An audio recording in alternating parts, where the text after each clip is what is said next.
Hello and welcome to today's watercolour workshop. In this video, we're going to be exploring watercoloured pencils and different techniques to create a watercoloured Yellow Tailed Black Cockatoo. Let's get started, shall we?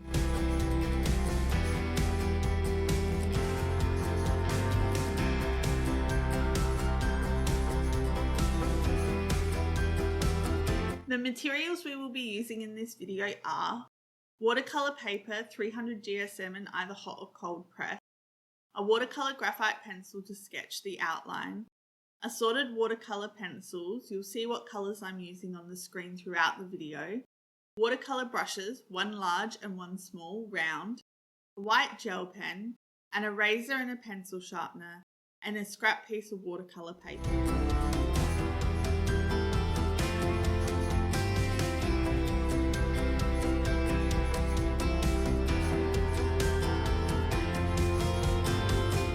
To start off with, using a HP graphite pencil, I am going to sketch in the outline of the cockatoo. Using basic shapes, I'm going to break down the bird to make it more easy and manageable to draw.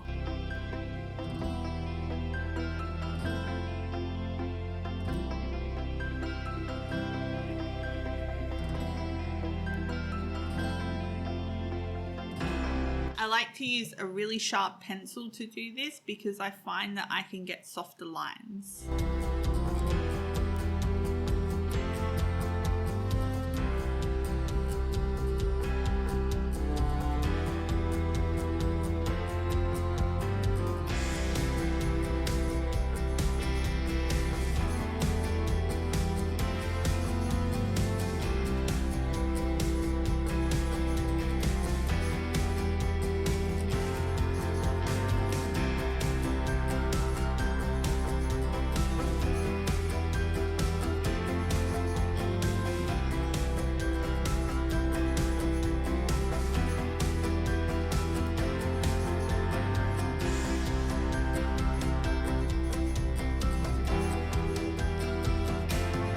Don't want to add too much detail to your drawing because you're going to be filling that in with your watercolour pencils. Keeping it basic means that the outline is not going to interfere once you start adding colour.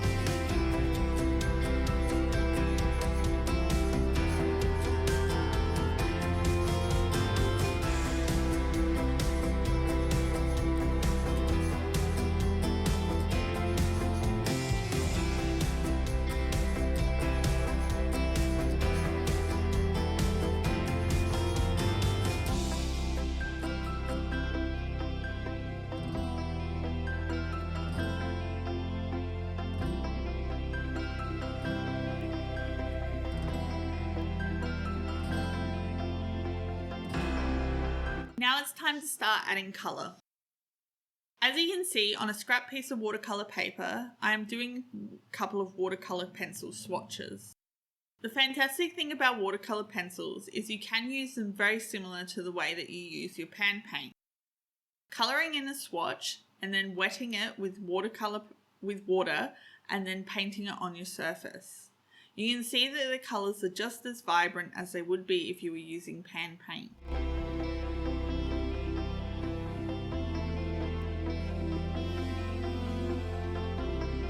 I am just blocking in everywhere that I want the yellow to be. Even though we're using watercolour pencils, the same rules still apply for watercolour painting, where we work light to dark. So I am using my lightest colour first.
Now that I'm happy with that, I've got all the yellow where I want it to be, I'm going in with ultramarine light blue to add the base colour for my cockatoo.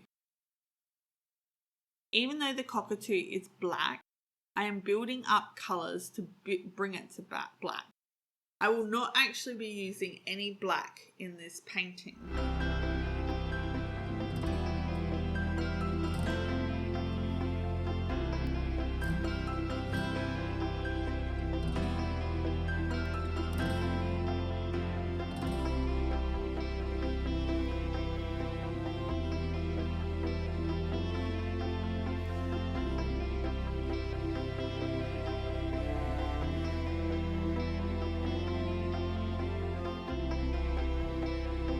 Using this blue, I'm going in and starting to add where I want the shadows to be.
Now going in with indigo, I am going to start building the colours even more. Indigo is what is going to give us the black feeling of the black cockatoo without it actually being black. The reason we're not using black is because black can flatten a piece quite easily, whereas using a chromatic black, so a mixture of colours to create black, will give the piece more dimension.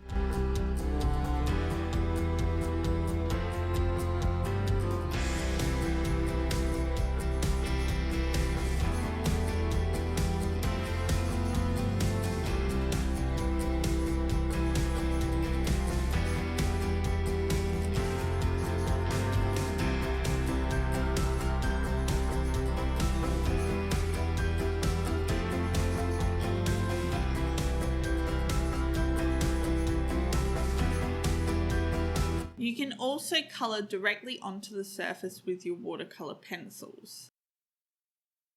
If you work on a dry surface, you can easily activate the pencils and blend them out. If you work on a wet surface though, you will find that the pencil will become quite inky, but it will be harder to blend out.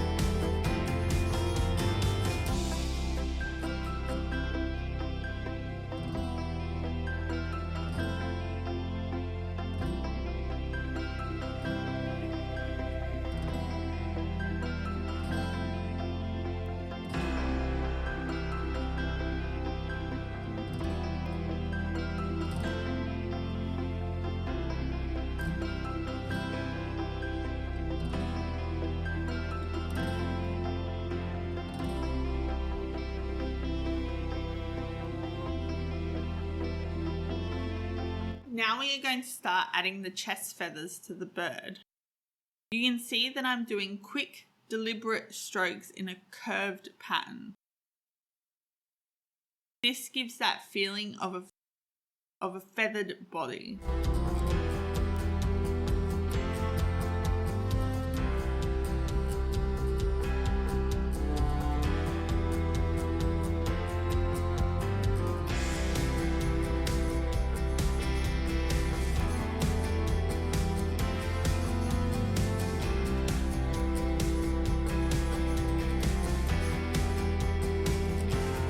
Using a pencil, I am now going to be drawing directly onto the paper. I'm creating a feathered texture on the head of the bird. I am making sure that around the eye is really quite dark to make it look like the eye is actually sitting in the bird and not floating on the surface. These tones and shadows will help give the bird a three-dimensional look and make it look more realistic. I am using very quick strokes of the pencil on a wet surface, and I'm using a combination of the indigo blue and the light ultramarine.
Using short, curved strokes with the pencil is going to give a feathery texture.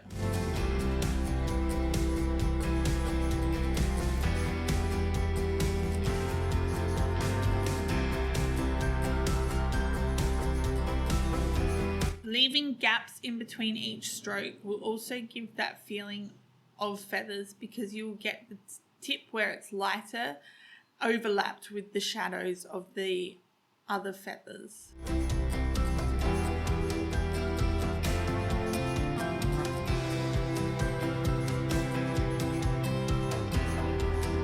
You can see that with what I'm doing and the way I'm laying the pencil, the colour from the underneath is showing through. This is why we put that layer on first. So we get those beautiful colours showing through, and now it looks more like feathers on the chest of a bird.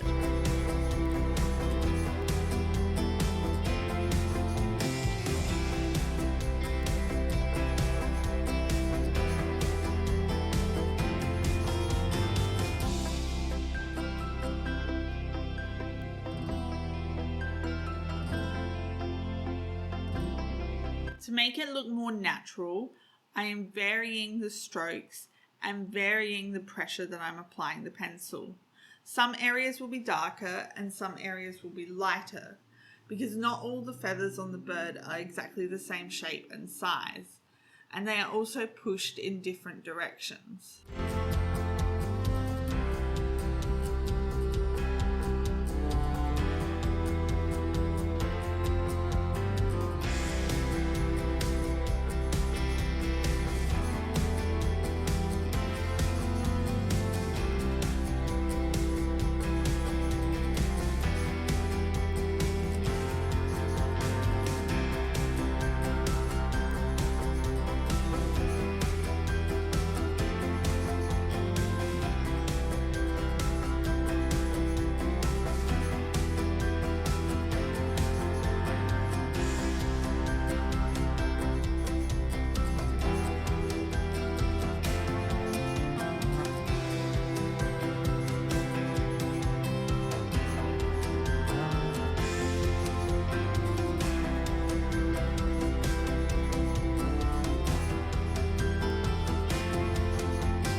Because the tail feathers are a different texture to the feathers on the chest of the bird, we are going to approach them in a different way. Tail feathers on a bird are usually stronger and more waxier, and so therefore they aren't fluffy looking. So I'm going in with the paint that I have created on my scrap piece of paper and just painting a flat wash.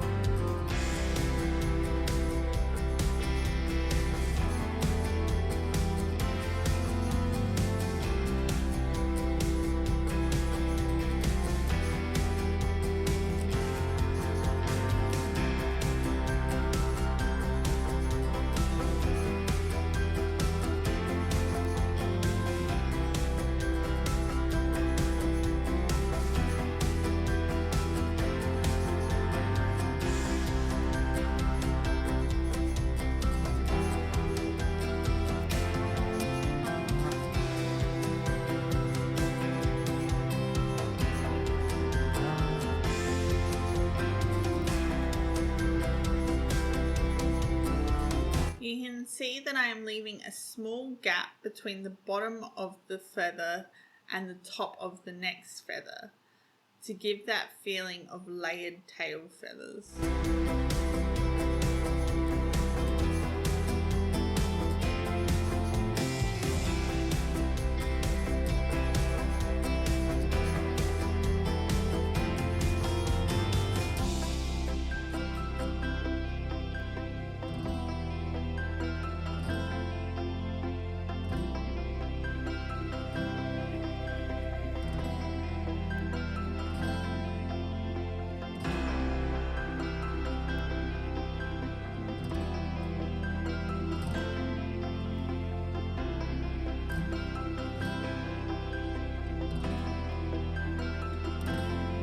Now using an orange colour I've mixed using cadmium yellow and purple, I'm going to add the shadow to the top of the tail feathers where the tail meets the body.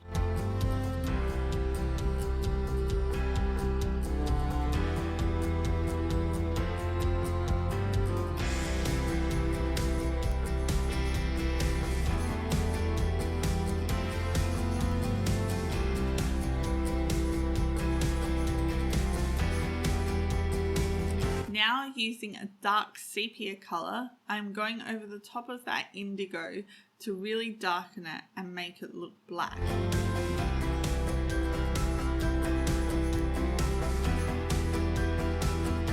Still remembering to keep that gap between the top and bottom feathers so it looks like they're layered.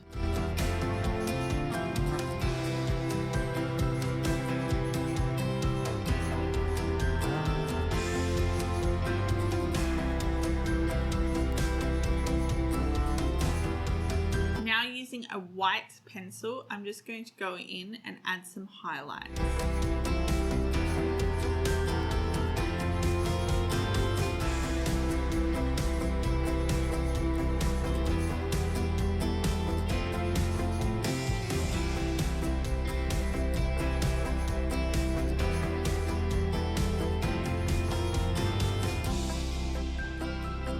Just going through with the dark sepia pencil now, I'm just darkening some areas off to give it more depth.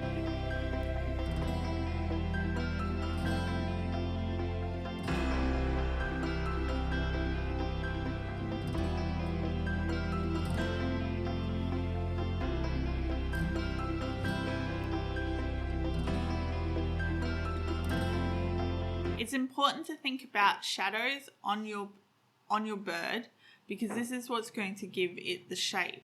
So for example, here on the beak, to give it that round feeling, I am making sure that one side is darker than the other.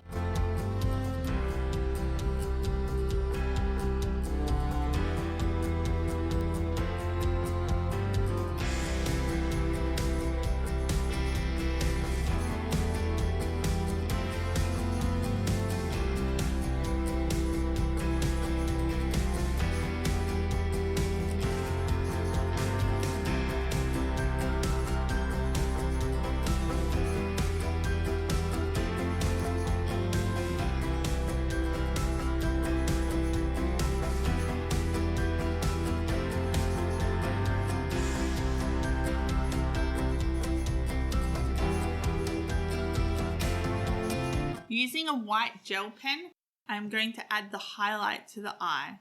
Remember, the highlight in the eye of any animal is really important because it's what makes it look alive.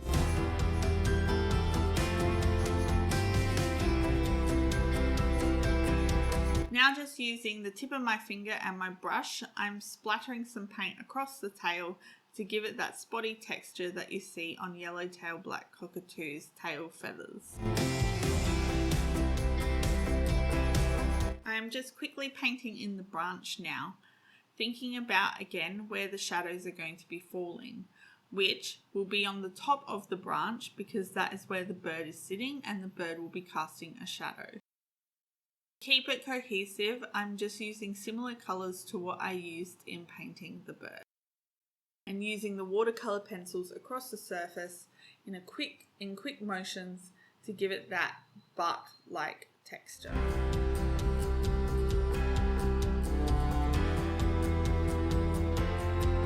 At the end of any painting, I like to go through and double check and make sure that all my highlights and lowlights are perfect. And adding any final details that I want to add to my piece.